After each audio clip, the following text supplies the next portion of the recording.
Welcome back, guys, to the Nerd Militia, where we read comic books and talk about dope shit. Today, we are talking about Harley Quinn, and in my opinion, the Boomers of Prey. So, what am I talking about? What's going on? Well, geez Louise, let me just say right now, guys, spoiler alert, this is going to be a fucking spoiler video. And before we get all the way into it, don't forget to hit that like button, don't forget to subscribe, and don't forget to comment down below so we can talk about this stuff. And also, it gets you into, the little competitions and giveaways that we have going on over here at the Nerd Militia. Let's talk about Harley Quinn. I've seen the movie. I've only watched it one time. That's all you'll need. And my thoughts on it, I got my notes down right here, are as follows, man. There's a lot that went wrong in this freaking movie. And it's not that hard of a movie to do. It's fairly easy. But where they went wrong, there's just not one place they went wrong. Jeez, man, I'm trying to pick to where I want to jump into this, but I guess we just jump into it.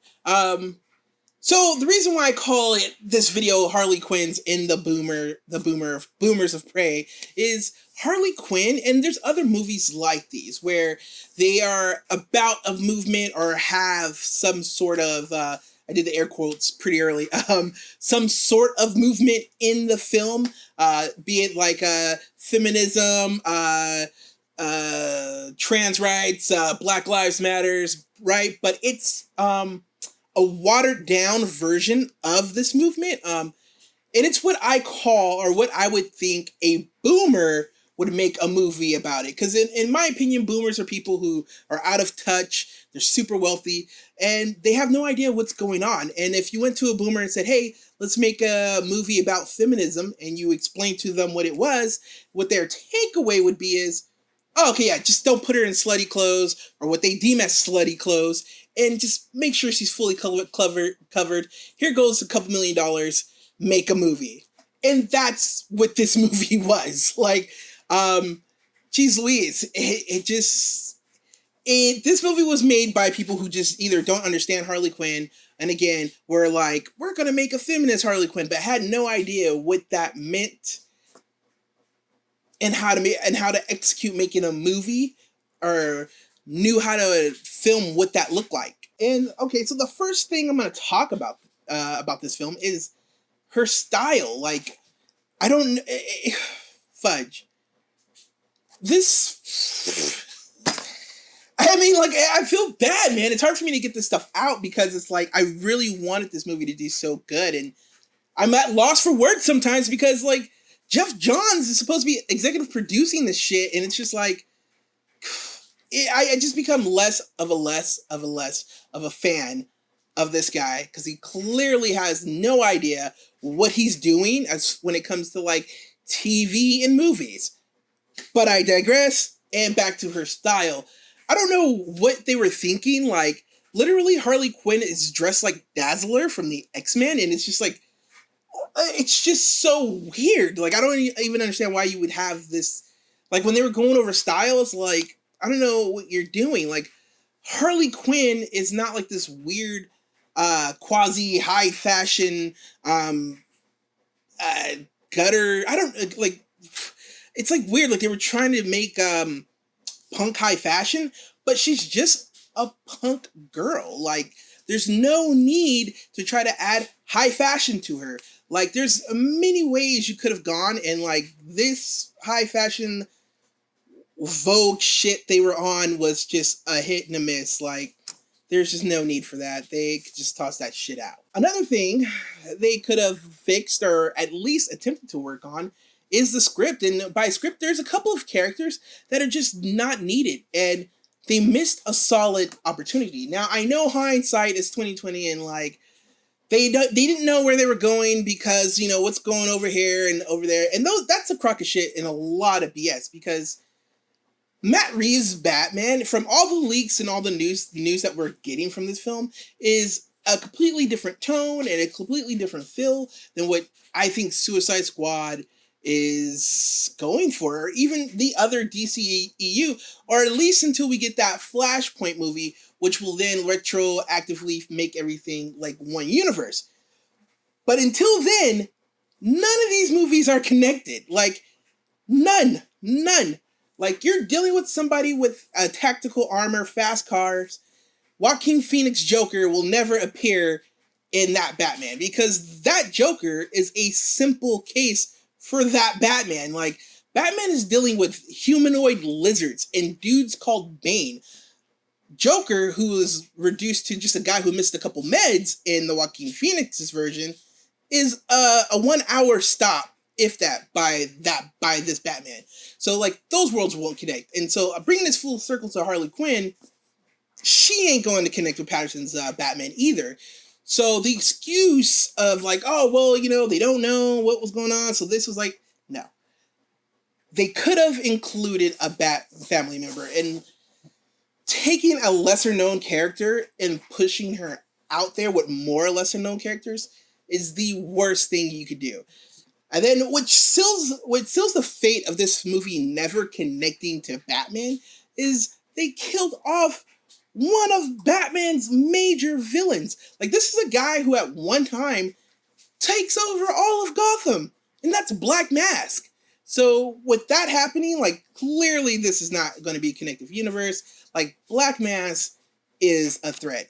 But again, back to why I bring this up is because the characters of Black Canary and Huntress just weren't needed. As a matter of fact, you could take those two characters and make them one character, and they missed the mark, and they missed the opportunity to cast a Batgirl or a Batwoman. And then Renee Montoya's involvement would have made more sense because she is, or for a short time, is in a relationship with Batwoman. But at least you get, like, if Batwoman's in the movie, she takes the place of the freaking detective or the lady who's hunting down, because Huntress and Batwoman's family thing is like quite similar in the story. I mean, like, except, you know, cousin Wayne is a family that gets murdered or whatever, but they have a similar story, and it would have made sense, and it would have fit better in brand recognition, right? So you have a Bat family member in this movie, which brings the Bat fans to this movie, and you get more sales. Like, I don't know what Geoff Johns is doing over there, but clearly he's sleeping at the table, because that's obvious. Like, that's fucking up. Like, what are we doing? So it could have been Gordon. Hell, like, I think Justice League, Dawn of Justice, the extended cut or whatever, doesn't it have, like, Gordon's daughter in it or some shit, or the lady who was casted as Gordon's daughter? Like, this was an opportunity to finally get her in, maybe put her in as Batgirl or Batwoman, but still, brand recognition, you would have had Batwoman or a Bat family member in this. That would have helped this movie a lot better. And she could have taken the place of those two characters. Huntress and Black Canary. Montoya could have stayed, and it would have made more sense, in my opinion. Ha! Like I said before, guys, when I explained my whole, like, Harley Quinn and the Boomers of Prey, like, this is, like, and, like, this is not all boomers. Most boomers, and I think boomers that are in charge of this shit, anybody's a boomer. Anybody who's out of touch or old, whatever, fuck it. It's a universal term. For me, you're a fucking boomer if you don't get that shit, you know? But anybody, could have got this. I'm sorry, guys. It's just, I don't know how it got so bad. But yeah, they don't understand the rebellions. They don't understand movements. They take things like I said, Black Lives Matter, LGBTQ plus movements. They just take these things and they garbage it up and they boil it and they synthesize it into, like, one sentence, and they make that sentence sellable. And it's never what it truly means or what it stands for. It's what these rich guys or rich women think it stands for, and it's never the right thing. And again, I think this is what this movie suffers from the most. It's whoever wrote this, whoever the company or the team that brought this vision together, it's what they thought. And I think it also was a lot of Margot Robbie's selfishness. She was like the first person to portray this, so I feel like she felt like she had ownership over this character, and without, I mean, like, this movie is just mad disrespectful to the character of Harley Quinn. Like, the fact that they just thought they could take it out of what it is, it's just sad. But yeah, it's those things all in one. You boomers and people thinking they have ownership over something, and then just the not understanding of this character, and again, Geoff Johns just sitting there not saying anything. Another thing, this ties back into the whole boomer thing. I don't know what it is, man. They did not, for whatever reason, want Harley Quinn to own her sexuality, which is like a big thing for, I mean, like, DC characters. And I know what you guys are saying, like, oh, Andre, you're a dude, of course you want her out with her ass out and her tits out and all this other shit. Okay, cool, yeah, for sure, you caught me. I'm fucking busted.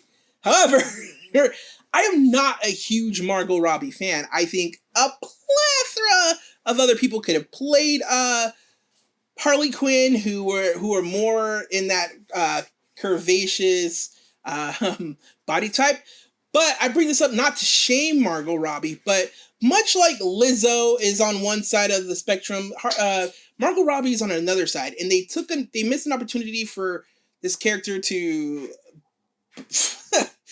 no way how I say this is gonna sound bad, but to like own her sexuality and be out there with her body type and like really show it. And I mean, like, pretty much what they did in Suicide Squad. Again, like, I'm not a fan, but I have friends who are fans of all things Margot Robbie, and like, those are a lot of people who bought those tickets were to see more of her body, and rather than taking in like an ownership route, they just hit it like this whole like, oh, you're a man and you can't see me, and it's just like, a lot of these characters use that. Ivy uses it, Catwoman uses it, Talia al Ghul uses it, Harley Quinn uses it.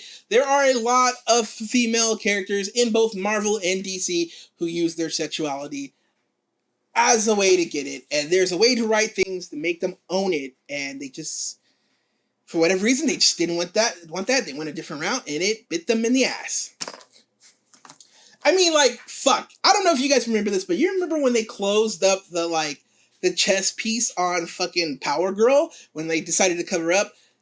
Motherfuckers went crazy. I was like, all right, cool, that's dope. Her tits don't need to be out. But I learned a lesson that day, and it was like, fuck. Just there's too many people who want the tits out, and they could have just had the tits out. The biggest bad move was the motivation was super, super, super, super weak. Like, you expect me to believe in a world where Joker goes through what he goes through to get Harley Quinn back, even if they broke up, that there would just be no protection whatsoever, or even that, like, you expect me, this motherfucker, like, was like, oh, there's a blue light in the sky, and, like, the whole world is being destroyed, I'm gonna go save Harley, I need my main broad back, is now all of a sudden like, oh, I'm gonna break up with Harley. Like, no, you've already told a story in which this man broke into, like, the most secure prison of all prisons to get her out, and now, over what's not even explained, a little fucking, I don't know, a credit about robbery, like, they break up. It's just a horrible motivation of a fucking movie. What they could have done, which was really awesome, is maybe Joker gets caught and is now doing time for breaking out Harley, and Harley and the gang is left to fend for themselves while Joker's in prison, and Black Mass is coming in, moving in on Joker's territory, and Harley Quinn is now defending that territory.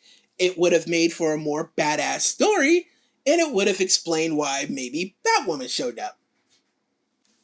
At this point, a lot of these movies are suffering from studio interference. Like, anytime, going all the way back to Justice League or BVS, there just seems to be a lot of studio interference when it comes to DC, and all these edits they're making, or, like, I always see other people make these videos that, like, oh, apparently the president, whatever fucking his name is, saw the first cut, and then he went in there and made more cuts to save it, and, like, I'm like, motherfucker, if this is what is saving it, just leave the shit alone.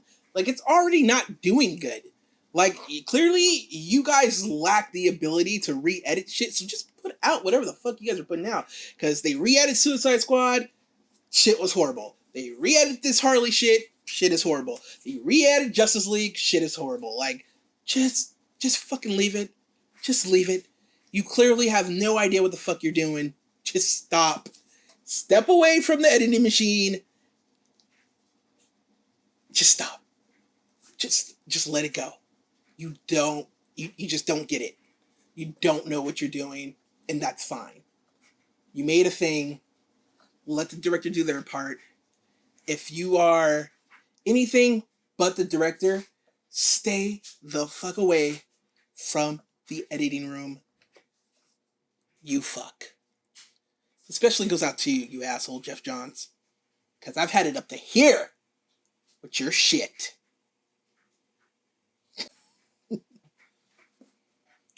So, is Harley Quinn a savable brand? Yes and no. First of all, they need to get it out of their head that Harley Quinn is a savable brand by herself. She's not. Harley Quinn is purely dictated by her male counterpart. I know it sucks to hear it like that, and I know a lot of people are probably like, oh, she's a woman and she can stand on her own. Fuck. No. Or at least they haven't put the groundwork for that. There needed to be a Joker Harley Quinn movie before we got to this solo quasi team up weird bullshit we got. And people need to get their heads out of their asses over there at DC, because Harley Quinn didn't move t-shirts by herself when Suicide Squad came out and you guys had those crazy Hot Topic numbers of t-shirt sales. No, my friend. Those were Harley Quinn and Joker shirts. Nobody on Facebook was talking about Harley Quinn by herself. No, people on Facebook were posting the dumb shit like, ooh, I want a fucking relationship like Harley Quinn and Joker. Little do these assholes know what that relationship really entails. However, it was Joker and Harley Quinn, not Harley Quinn. So a lot of yous, including you, Margot, you need to get your heads out your asses and realize that. And go fucking kiss Jared Leto's dick and hope he comes back. Like, what the fuck? I feel bad because, like, they just dig themselves in these weird, stupid ass holes they don't need to be dug. But if fucking Morbius takes off, you guys are not gonna have Leto anymore. And if I was Leto, I wouldn't fucking show up either. Like, I'd just be like, you guys done but dicks to me. Like, figure it out on your own.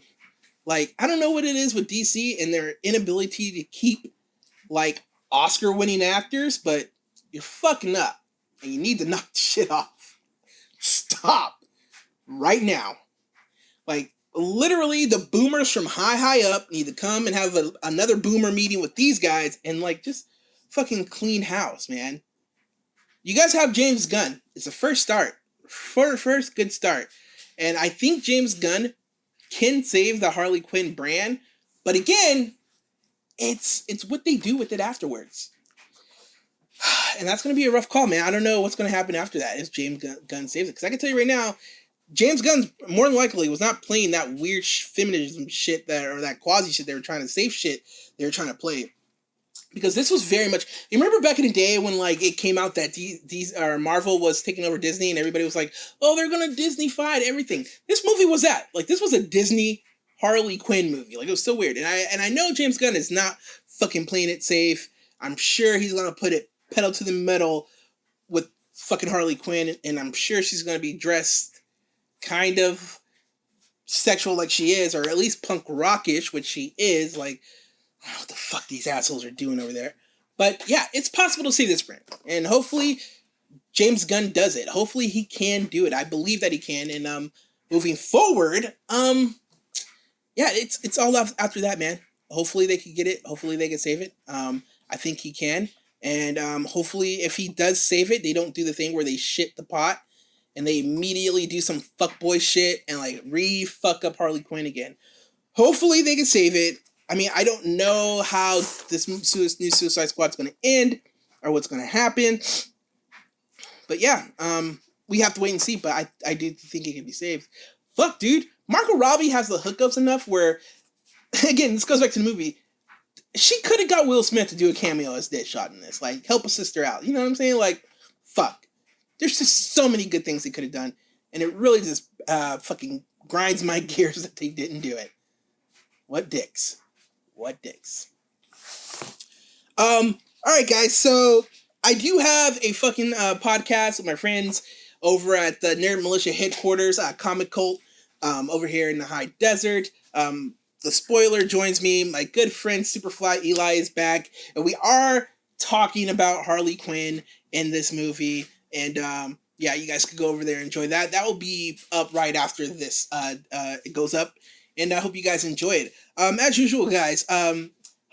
What did you guys think about this movie? If you liked it, that's cool. You can like it. Like, I love the Suicide Squad, and a lot of people didn't like it. So, everybody has different tastes. But let's talk about it. Tell me if there's something that I'm missing that I didn't get. Let's talk about this in the comments. Again, don't forget to like and subscribe. If you could recast Harley, this is a question I'll leave you guys on. If you could recast Harley Quinn, who would you have play her? Or do you feel that Margot Robbie is the end-all, be-all when it comes to Harley Quinn? As usual, guys, thanks for stopping by. Like and subscribe. Leave a comment. And as usual, stay excellent.